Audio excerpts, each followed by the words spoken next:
A paz do Senhor Jesus, estamos iniciando mais um Instantes Finais e eu quero agradecer mais uma vez por sua audiência, a você que acompanha a nossa programação pela TV ou pela internet. Que Deus te abençoe, que as bênçãos de Deus continuem sendo derramadas sobre você e sobre a sua família. Quero agradecer a você que tem enviado também a sua mensagem, a sua dúvida, a sua pergunta para nós. E caso você queira também enviar a sua crítica, a sua opinião, a sua sugestão, anote aí o número do WhatsApp do programa, está aparecendo aí na sua tela, é o 994661010. Se você está acompanhando diariamente aos Instantes Finais, você sabe que nós estamos estudando o capítulo 2 do livro do profeta Daniel, que é o capítulo mais longo, mais extenso do livro.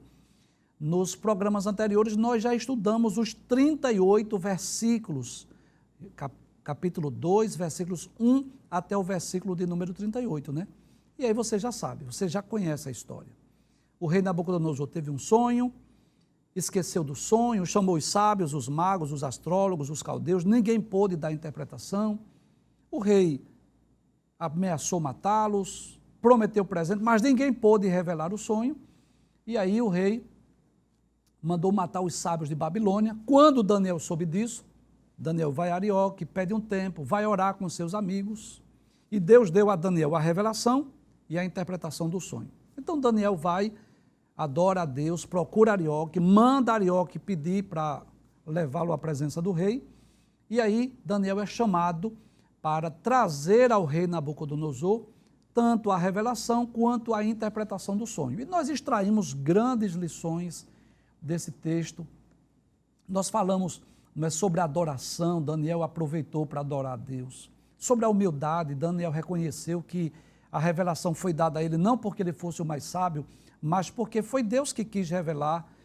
Nós falamos também aqui sobre a soberania de Deus. Daniel deixou bem claro ao rei de Babilônia que tudo que ele tinha era porque Deus havia dado a ele. Enfim, extraímos muitas lições e começamos a estudar no programa anterior, de forma mais específica, a parte profética. Então hoje nós vamos relembrar, vamos recapitular só os últimos versículos que nós estudamos, que trata exatamente da revelação e da interpretação do sonho. Vamos começar no versículo 31 até 38, só uma breve recapitulação para a gente relembrar. Então Daniel é levado à presença do rei e ele diz: Tu, ó rei, estavas vendo, e eis aqui uma grande estátua, e nós dissemos que essa estátua é grande porque ela fala de um longo período de tempo, né? Começando lá 600 anos antes de Cristo e indo até o futuro, quando estabeleceu o reino de Cristo e o governo do anticristo também. Dissemos que essa estátua era de um esplendor excelente e também a sua vista era terrível, admirável ou maravilhosa. Pode passar o texto, versículo de número 32 e 33. Nós vimos que Daniel começa agora a revelar o sonho e dizer detalhes dessa estátua. Ele disse que a cabeça da estátua era de ouro, o peito e os braços eram de prata, o seu ventre e as suas coxas eram de cobre, as pernas de ferro e os pés em parte de ferro e em parte de barro. Nós explicamos isso no programa anterior, não é? Traz a tela, por favor. Então, como isso é profético, né? Claro que ninguém iria construir uma estátua desse tipo, colocando tantos materiais preciosos como ouro, prata, cobre, ferro, e depois colocar os pés dessa estátua de ferro com barro. Claro que ninguém faria isso. Mas há um porquê de ela ser apresentada em sonhos ao rei Nabucodonosor, os pés de ferro misturado com barro. Nós vamos ver isso daqui a poucos minutos. Pode passar o texto, por gentileza. E Daniel continua dizendo que o rei estava vendo isso, quando uma pedra foi cortada sem mão, ou seja, sem esforço humano, feriu a estátua nos pés e esmiuçou, ou seja, despedaçou, quebrou, destruiu tudo. Toda a estátua foi destruída. Nós vamos entender daqui a pouco o porquê. Pode passar o texto. Aí Daniel diz que a estátua não foi só destruída, esmiuçada, mas ele diz que foi esmiuçado todos os materiais. O ferro, o barro, o cobre, a prata, o ouro. Que se fizeram como a pragana das eiras no estio, eu expliquei isso no programa anterior, como se fosse a palha do trigo, que à medida que o agricultor estava separando a palha do trigo, o vento soprava e levava toda a palha, deixando só o trigo. Então, É como se essa estátua, esses materiais, a prata, o ouro, o cobre, o ferro, o barro, fosse espalhado pelo mundo. Não se achou lugar para eles, nós vamos entender daqui a pouco o porquê de ocorrer isso com essa estátua. Traz o texto mais uma vez. Mas ele diz que a pedra que feriu a estátua se fez um grande monte e encheu toda a terra. Então, como é que essa pedra atinge a estátua, depois cresce e enche toda a terra? Por que isso? Nós vamos explicar daqui a pouco. Versículo de número 36, pode passar? Versículos 36 e 37, aí Daniel diz, este é o sonho, mas também a interpretação dele diremos na presença do rei. Em outras palavras, primeira etapa já estava cumprida, Daniel revelou o sonho. O rei pôde relembrar, trazer à memória, lembrar-se literalmente do que ele havia sonhado. Mas a partir de então, o que é que vem? Vem a interpretação, o significado, porque o rei queria não só a revelação, mas ele queria saber o significado. Então, é como se o rei pudesse relembrar, realmente, eu sonhei com essa estátua. Realmente, eu sonhei que essa estátua tinha esses materiais. E eu vi quando essa pedra atingiu a estátua, que espalhou tudo, o vento levou, essa pedra cresceu. Mas o que significa? É a segunda etapa, a segunda pergunta do rei. Volta o texto mais uma vez, versículos 36 e 37. Aí eu disse aqui, nós dissemos no programa anterior, que Daniel aproveita para falar sobre a soberania de Deus. Aí ele diz ao rei Nabucodonosor, tu, ó rei, és rei de reis. Por que Nabucodonosor era rei de reis? Porque ele era como o líder, o imperador mundial, ele dominava as nações, e quando ele dominava as nações, ele subjugava as nações, ele tinha autoridade, autonomia sobre aqueles reis. Ele não era soberano, mas ele tinha uma certa autonomia sobre os reis. Nós até citamos aqui, segundo Reis, capítulo 24, versículo 17, onde ele estabelece Zedequias lá no lugar do rei Joaquim. Então, ele tinha um poder, uma autoridade, uma soberania, no sentido humano, me refiro, no sentido político, sobre os reis. Volta ao texto.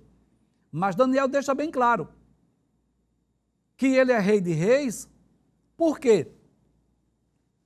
Porque o Deus dos céus tem dado o reino, o poder, a força, a majestade. Em outras palavras, se não fosse Deus, você não teria reino. Se não fosse Deus, você não teria essa autoridade. Se não fosse Deus, você não teria essa força, essa inteligência. Se não fosse Deus, você não teria essa majestade. Daniel aproveita para mostrar ao rei Nabucodonosor que Deus é o soberano, que estabelece reis, que muda os reinos. Daniel aproveita para falar da grandeza de Deus. Versículo de número 38, que foi o último texto que nós estudamos, onde ele vai explicar o que era a cabeça de ouro. Aí Daniel continua dizendo, e onde quer que habitem os filhos dos homens, animais do campo e aves do céu, ele quem Deus tu os entregou na tua mão e fez que dominasse sobre todos eles. Ou seja, Deus deu ao rei Nabucodonosor essa autoridade sobre o mundo naquela época, por volta de 600 a.C. Aí Daniel conclui dizendo, tu és a cabeça de ouro. Então nós dissemos que a cabeça de ouro da estátua, pode trazer a tela por favor, tanto representa o Império Babilônico como o próprio rei Nabucodonosor. Nós dissemos que o Império Babilônico recebe na Bíblia, né, os títulos de ornamento dos reinos, a glória e a soberba dos caldeus, e a sua capital foi chamada de Cidade Dourada. Nós vimos também que a grandeza do reino dos caldeus, ela pode ser medida pelas dimensões, pela riqueza da Babilônia. Nós dissemos aqui que a cidade ocupou uma área de 576 quilômetros quadrados, com avenidas de 45 metros de largura, 24 quilômetros de comprimento. Isso sem falar nos luxuosos quarteirões, nas exuberantes jardins, nas suntuosas residências, nos magníficos palácios, nos gigantescos templos. E os historiadores afirmam ainda que os muros de Babilônia eram duplos, alcançavam a altura de 112 metros, com largura de 24 metros. Essa grande metrópole inventou o alfabeto, resolveu problemas de aritmética, inventou também instrumentos para a medição do tempo, descobriu a arte de polir, gravar e perfurar pedras preciosas, alcançou grande progresso nas artes têxteis, estudou com êxito o movimento dos astros, concebeu a ideia da gramática como ciência e elaborou um sistema de leis civis. Em grande parte, a cultura dos gregos provinha de Babilônia. É por essa e outras razões que neste sonho, tanto o próprio rei Nabucodonosor quanto a Babilônia representa essa cabeça de ouro. Volta, por favor, àquela imagem que tem a estátua com os grandes impérios, por favor. Isso, abre, por favor. Então, o sonho já foi revelado. Daniel já disse o que o rei sonhou e agora começa a interpretação. Já foi interpretada a primeira parte, a cabeça de ouro, que é exatamente o Império Babilônico ou o próprio rei Nabucodonosor, que o Império Babilônico durou de 606 a 539 a.C. Então, teve aí uma duração de aproximadamente 70 anos. Vamos dar continuidade ao texto agora para ver os outros materiais, as outras partes da estátua. Volta agora, versículo de número 39. Aí ele diz assim: e depois de ti se levantará outro reino inferior ao teu. Então, o que é que Daniel diz? Ele diz que depois da Babilônia vai surgir outro reino, e esse reino é inferior, que é representado na estátua exatamente pelos braços e o peito de prata. E assim como a prata é inferior ao ouro, assim o Império Medo-Persa também foi inferior ao Império Babilônico, porque não tinha a mesma glória, o mesmo esplendor, as mesmas riquezas. Então o Império Medo-Persa dominou o mundo de 539 a 331 a.C.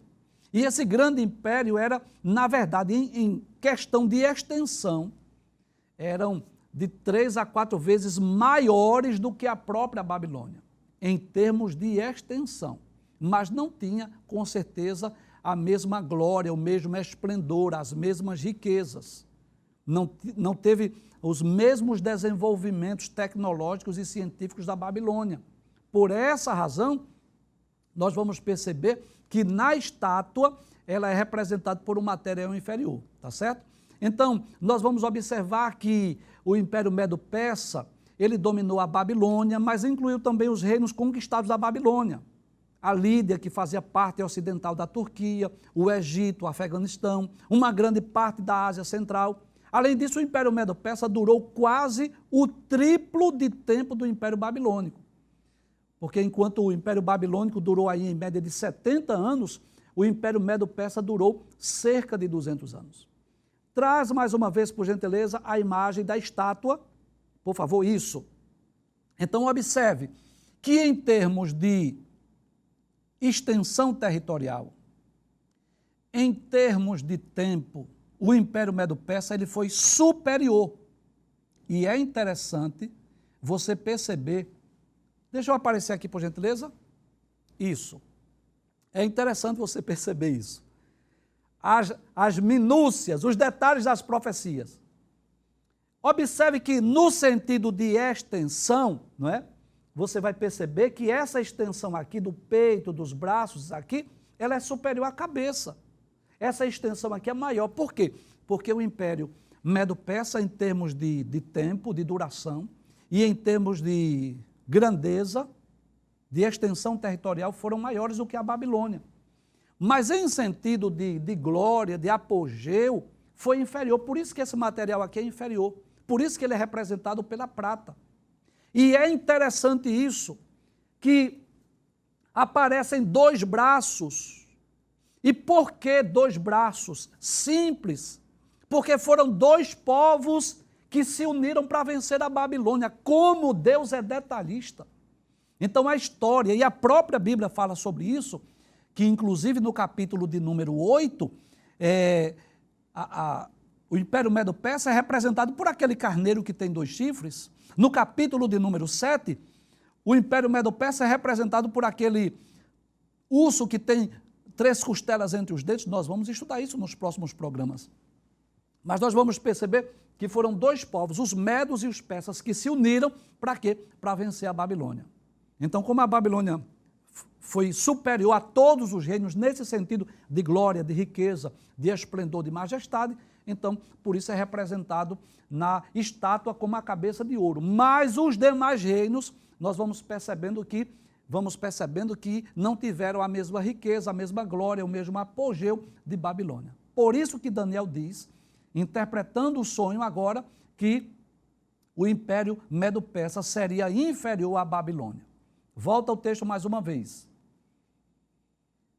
Aí diz, versículo de número 39, depois de ti, ou seja, depois da Babilônia, se levantará outro reino. Que reino? O reino Medo-Persa, que será inferior ao teu, e um terceiro reino de metal, agora é o grego agora, o qual terá domínio sobre toda a terra. Então, só no versículo 39, perceba aí, são 3 reinos. Depois de ti quem? Babilônia. Se levantará outro reino. Qual é o outro reino? O Império Medo-Persa. E um terceiro reino de metal, o qual terá domínio sobre toda a terra. Esse terceiro reino aí é exatamente a Grécia, que se tornou conhecida no mundo inteiro devido às conquistas do seu líder, Alexandre o Grande. Um grande general que conquistou o mundo conhecido da sua época, com o seu poderoso exército, com suas estratégias de guerra. Os historiadores dizem que esse grande general, esse grande líder que almejava dominar o mundo, ele vencia muitas vezes, não porque tivesse o maior número de soldados, mas por causa de uma guerra relâmpago, pegando os seus inimigos de surpresa. E a história registra que o domínio de Alexandre se estendeu sobre a Macedônia, Grécia, sobre o Império Persa, o Egito, e se expandiu pelo Oriente até a Índia. O Império Grego perdurou de 331 a 146 a.C., ou seja, mais ou menos 190 anos. Traz a estátua mais uma vez, aquela tela da estátua, para nós explicarmos muito bem. Então nós vamos perceber que depois do peito e os braços de prata, que é o Império Medo-Persa, vem exatamente o ventre e as coxas de cobre, que é exatamente Alexandre o Grande. Traz a tela, por gentileza. Então, o governo ou reino de Alexandre o Grande, da Grécia, né, ele é representado aqui pelo ventre e as coxas de cobre, que no capítulo de número 7, ele é representado por aquele animal com 4 cabeças e 4 asas, né, um leopardo com 4 cabeças e 4 asas, que nós vamos estudar nos próximos programas. Então, esse grande e poderoso império, ele na realidade chegou a dominar o mundo nesse período aí de 331 até 146, dominou o mundo da sua época, e nós dissemos aqui no programa, nós deixamos o suspense, não é? Como é que esses grandes impérios, de alguma forma, beneficiaram o povo de Deus e até mesmo a expansão do Evangelho. E eu já gostaria de começar a explicar desde já. Primeiro, qual foi o benefício que o Império Babilônico trouxe para o povo judeu? O Império Babilônico foi, eu vou chamar de hospital da restauração que Deus usou para curar o povo judeu da idolatria. O povo judeu vai lá para Babilônia, passa lá 70 anos e eles foram curados da sua idolatria. Nunca mais o povo judeu foi idólatra. Eles podem cometer outro tipo de pecado, mas idolatria não. O Império Medo-Persa, como foi que ele beneficiou o povo judeu? Porque foi Ciro Persa que autorizou o retorno do povo de Deus, que autorizou que o povo retornasse para a Babilônia, e não só isso. Um dos capítulos mais extraordinários da Bíblia é o capítulo 1 de Esdras. Se você ler, você vai perceber que logo no primeiro ano do reinado de Ciro, ele ordena que o povo voltasse à sua pátria, e detalhes, que levasse consigo os utensílios que haviam sido trazidos para a Babilônia. Que coisa interessante. Do ponto de vista político e social, isso era loucura. Como é que um governante mundial, um líder mundial, um imperador, manda os escravos de volta para a sua terra? Mão de obra barata. Mas não só isso, ele mandou levar os utensílios de prata, de ouro, que foram construídos para estarem no templo em Jerusalém, estavam agora na casa do Deus de Babilônia. Ele manda retornar, e claro, É simples. Por que foi que Ciro fez isso? É muito simples de responder. Porque antes do nascimento de Ciro, 200 anos antes de Ciro nascer aproximadamente, Deus havia usado o profeta Isaías. Capítulo 45 de Isaías chama Ciro de meu servo, de meu rei, de meu ungido. Então Ciro foi um homem escolhido por Deus, antes mesmo do seu nascimento, para que ele pudesse fazer esse grande trabalho, essa grande obra. Então o que foi que o Império Medo-Persa beneficiou o povo judeu? Mandando que o povo retornasse e enviando o povo em levas, autorizando, permitindo que o povo voltasse em 3 levas. Assim como eles foram para a Babilônia em 3 levas, nos dias de Nabucodonosor, eles retornaram em 3 levas. Primeira leva com Zorobabel, para reconstruir o templo. Segunda leva com Esdras, para restaurar o culto. E terceira com Neemias, para restaurar os muros de Jerusalém. Se você quiser maiores informações, eu vou sugerir uma obra que não é necessariamente sobre a história do povo de Israel, mas é a Bíblia através dos séculos, do pastor Antônio Gilberto. O capítulo de número 6 tem um capítulo histórico que ele fala sobre um resumo da história do povo hebreu, ou do povo de Israel, que ele vai trazer mais detalhes sobre isso. O terceiro império. Como foi que a Grécia facilitou ou beneficiou a humanidade ou a própria expansão do evangelho? Através do idioma grego. Nós vamos perceber que durante o governo, o império da Grécia, houve uma difusão da cultura helênica no mundo.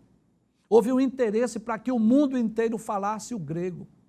E é interessante isso, que os apóstolos, os escritores do Novo Testamento, que falavam o aramaico no seu dia a dia, que foi a língua que eles trouxeram lá do cativeiro, eles não escreveram o Novo Testamento em aramaico, nem escreveram o Novo Testamento em grego, não escreveram o Novo Testamento em hebraico, que era a língua do Antigo Testamento, mas escreveram em grego, porque o grego tornou-se uma língua mundial, para facilitar, para beneficiar o quê? A difusão, a propagação do evangelho.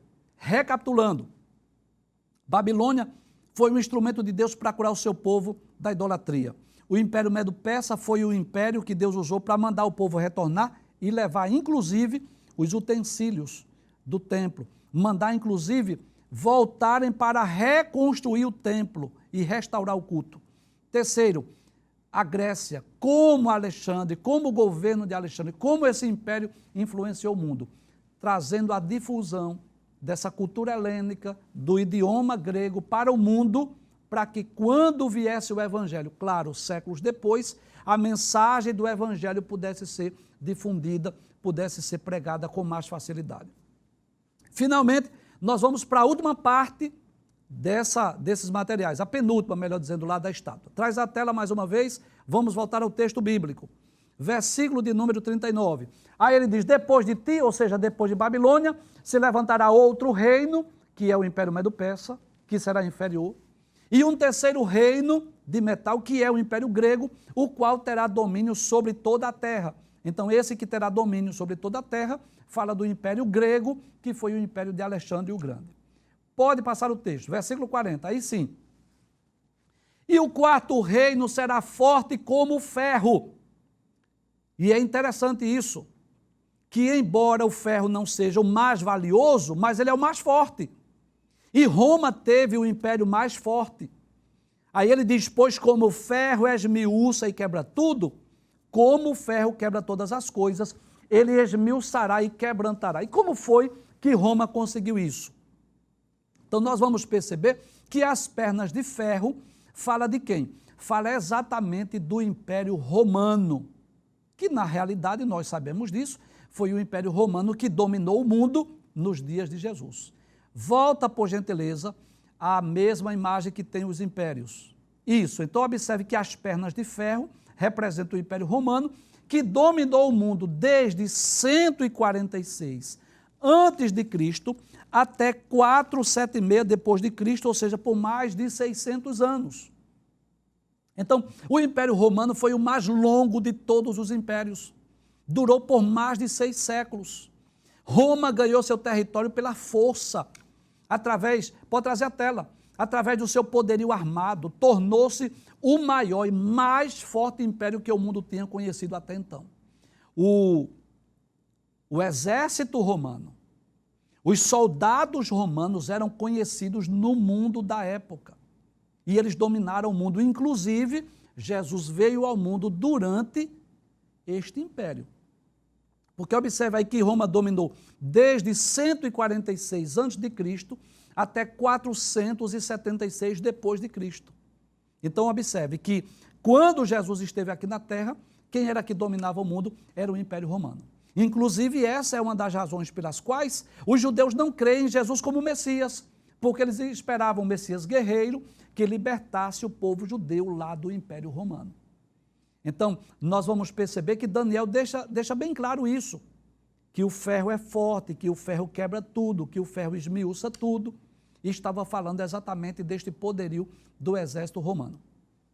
E dando continuidade ao que nós estávamos falando, como é que Roma facilitou, beneficiou o povo de Deus ou o evangelho? Que foi exatamente durante esse governo desse Império Romano que foram construídas as estradas, que houve paz na estrada, que houve o desenvolvimento também dos transportes marítimos, das grandes embarcações, que nos dias de Paulo, nos dias de Cristo, isso facilitou a mensagem do Evangelho, a propagação do Evangelho. Facilitou para que as pessoas viajassem. Por exemplo, facilitou para que no dia de Pentecostes os judeus espalhados pelo mundo viessem para Jerusalém. Facilitou para que Paulo fizesse as suas viagens através de grandes embarcações. Então, de alguma forma, cada um desses impérios trouxe algum benefício, ou ao povo de Deus, ou mesmo à propagação do Evangelho. Abre essa tela mais uma vez para nós explicarmos. Então, quando Daniel estava interpretando, ele traz a interpretação. Cabeça de ouro, já falamos, Império Babilônico. O peito e os braços de prata, já falamos, o Império Medo-Persa. O ventre e as coxas de cobre, já explicamos, o Império Grego. As pernas de ferro representam o Império Romano. E aqui algo interessante que eu quero explicar. Traz a tela, por favor. Traz a tela, por favor. Observe aqui algo interessante. Quando nós dissemos que o Império Medo-Persa, aqui é representado na estátua por 2 braços, porque representa exatamente os medos e os persas, aí você talvez pergunte, como é que as pernas aqui são 2 e só é um império? É simples, é que o Império Romano depois dividiu-se em Oriente e Ocidente. Você percebe os detalhes da profecia, como Deus é detalhista?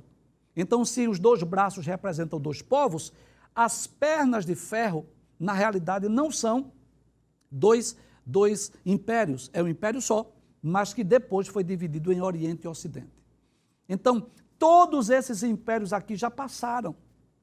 E isso está registrado na Bíblia e está registrado na história. As profecias de Daniel são tão perfeitas, são tão detalhistas, que algumas pessoas, alguns críticos, acreditaram que este livro foi escrito depois do cumprimento dessas profecias, por conta desses detalhes que Deus, através do sonho e através da revelação, através da interpretação de Daniel, Deus trouxe. Então nós estamos vivendo, que período, professor, nós estamos vivendo? Nós estamos vivendo aqui nesse intervalo de tempo entre o final das pernas e o início dos pés, como se fosse aqui nos artelhos. Nós estamos mais ou menos nesse período. Qual é o próximo governo que falta? O governo representado aqui pelos pés de ferro misturado com barro. E que grande império é esse? Fala exatamente do governo do anticristo.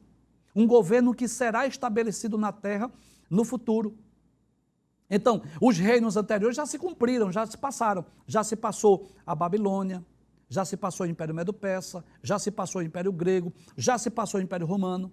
Mas este é futuro, diz respeito à restauração do Império Romano. Tudo nos leva a crer que se dará no futuro através do estabelecimento do governo do anticristo na terra durante os 7 anos de tribulação.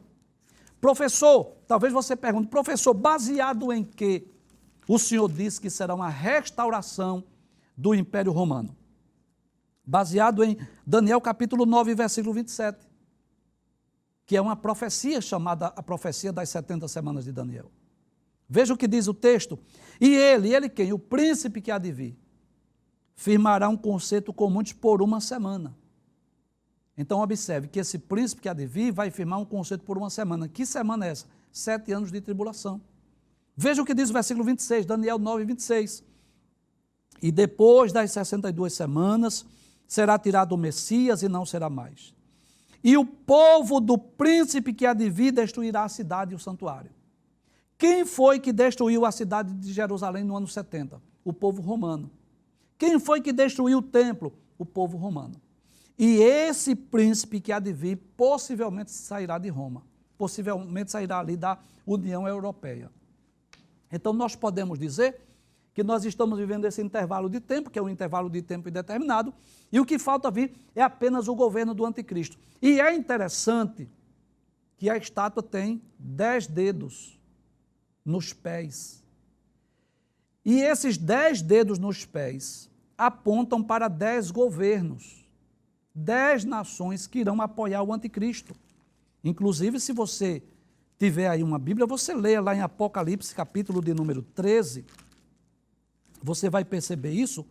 Apocalipse, capítulo de número 13, que fala dos versículos 1 a 10 do governo do anticristo.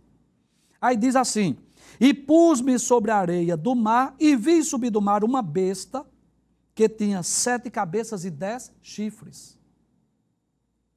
Não feche a sua Bíblia, mas vamos para outro texto. Nós vamos para Daniel, capítulo de número 7, versículo de número 7.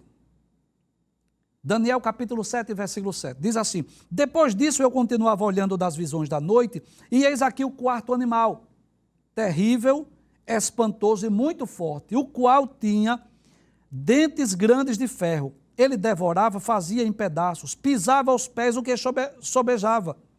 Isso fala de Roma. Aí ele diz ainda: era diferente de todos os animais que apareceram antes dele, tinha 10 pontas. Então veja, a estátua tem 10 dedos nos pés. Esse animal terrível e espantoso e muito forte de Daniel 7:7 tem 10 pontas. E a besta que sobe do mar, conforme Apocalipse capítulo 13, ele tinha também 10 chifres. Então isso fala sobre, possivelmente, sobre 10 reis, ou 10 reinos, ou 10 grandes nações, ou 10 blocos econômicos. Eu apresento algumas possibilidades, não quero aqui colocar como uma única possibilidade, mas aponta para 10 grandes, para algumas possibilidades, que pode ser 10 reis, pode ser 10 nações, ou 10 blocos econômicos que estarão apoiando o governo do anticristo no futuro. Mas que coisa interessante. Volta o texto mais uma vez de Daniel, capítulo de número 2. Pode passar o texto, versículo de número 41. Pode passar o texto. Aí ele diz: e quanto ao que viste dos pés e dos artelhos em parte de barro de oleiro e em parte de ferro, isso será um reino dividido. Por que o governo do anticristo será um reino dividido? Porque haverá nações mais poderosas e menos poderosas, nações mais ricas e nações mais pobres. Tudo leva a crer que haverá governos democráticos e haverá também governos totalitários ou socialistas. Tudo leva a crer. Contudo, haverá nele alguma coisa da firmeza do ferro, pois que viste o ferro misturado com barro de lodo. Então haverá alguma firmeza, porque um homem só irá governar o mundo no futuro. Pode passar o texto, versículo 42. E como os artelhos eram em parte de ferro e em parte de barro, assim, por uma parte o reino será forte, mas outra será frágil, porque são várias nações que estarão apoiando o governo do anticristo. Haverá um aspecto de firmeza, mas haverá também uma fragilidade nesse governo. Pode passar a tela, por gentileza. Versículo de número 43. Aí ele diz: quanto ao que viste do ferro misturado com barro de lodo, vão misturar-se com semente humana, várias nações, vários povos, mas não vão se unir um ao outro, assim como o ferro não se mistura com o barro. Observe que de todos esses reinos, é o governo do anticristo que Daniel vai trazer mais detalhes, vai trazer mais informações. Então vão se misturar pessoas, nações de várias partes do mundo, Mas da mesma forma como o ferro não se mistura com o barro, não vai haver uma união perfeita neste governo. Haverá nações que irão apoiar, haverá nações que não irão apoiar. Passe o texto mais uma vez, versículo de número 44. Ou seja, mas nos dias desses reis, quais reis? Os reis que estarão apoiando o anticristo. Aí ele diz, o Deus do céu levantará um reino que não será jamais destruído. Que reino é esse? É o reino de Cristo. Aí ele diz, e esse reino não passará a outro povo, ou seja, depois que Cristo reinar, nenhum homem, nenhum monarca, nenhum imperador vai reinar aqui no mundo. Aí diz, esmiuçará e consumirá todos esses reinos e será estabelecido para sempre. Ou seja, aquela pedra que no sonho de Nabucodonosor ele viu que foi lançada sem o auxílio de mãos. Ou seja, sem esforços humanos, sem que haja participação humana. Ela feriu a estátua nos pés. E por que nos pés? Primeiro, Jesus não veio durante o Império Babilônico. Jesus não veio durante o Império Medo-Persa. Jesus não veio ao mundo durante o Império Grego. Jesus veio durante o Império Romano, mas não para reinar, ele veio para morrer por nós. Quando é que ele vem para reinar? Exatamente durante o governo do anticristo. Então isso é profético. A lógica humana diz assim, a pedra deveria atingir a estátua na testa, na cabeça, como fez Davi com Golias. Mas como é profético, a pedra que é Cristo atingiu o quê? A estátua nos pés de ferro misturado com barro. Volta ao texto mais uma vez, versículo 44. Então, nos dias desses reis, que é exatamente os reis que estarão apoiando o anticristo, o Deus do céu vai levantar um reino que não será jamais destruído, e esse reino não vai passar a outro povo, vai esmiuçar, vai consumir todos os reinos e será estabelecido para sempre. É por essa razão que no sonho de Nabucodonosor ele viu que quando a estátua feriu, a pedra feriu a estátua nos pés, esmiuçou tudo, espalhou tudo pelo mundo, né? Foi levado como uma pragana na eira quando o vento sopra. Então, o que é que falta? Traz a tela mais uma vez da estátua. O que é que falta a se cumprir? Muito bem. Já se passou o Império Babilônico, já se passou o Império Medo-Persa, já se passou o Império Grego, já se passou o Império Romano. Falta agora dois reinos, dois impérios, representado exatamente nos pés de ferro misturado com barro, que é o governo do anticristo. E essa pedra que representa Cristo, que vai reinar, que vai governar e que vai dominar sobre todo o mundo. Então, da mesma forma, como nós podemos crer, como nós podemos acreditar que os reinos passados realmente aconteceram, realmente sucederam a Babilônia como estava predito nas Escrituras. Veio o Império Medo-Persa, veio o Império Grego, veio o Império Romano. Da mesma forma, nós cremos que em breve, após o arrebatamento da igreja, claro, será estabelecido o governo do anticristo. E depois do governo do anticristo, no final desses 7 anos, Cristo, a pedra que foi lançada, ou foi atirada sem auxílio de mãos, Cristo Jesus estará estabelecendo o seu reino aqui na terra. Um reino que não será jamais destruído. Porque depois que passarem os 1000 anos, Cristo irá continuar reinando pelos séculos dos séculos. E é por isso que Daniel deixa bem claro que este reino não passará para outro reino.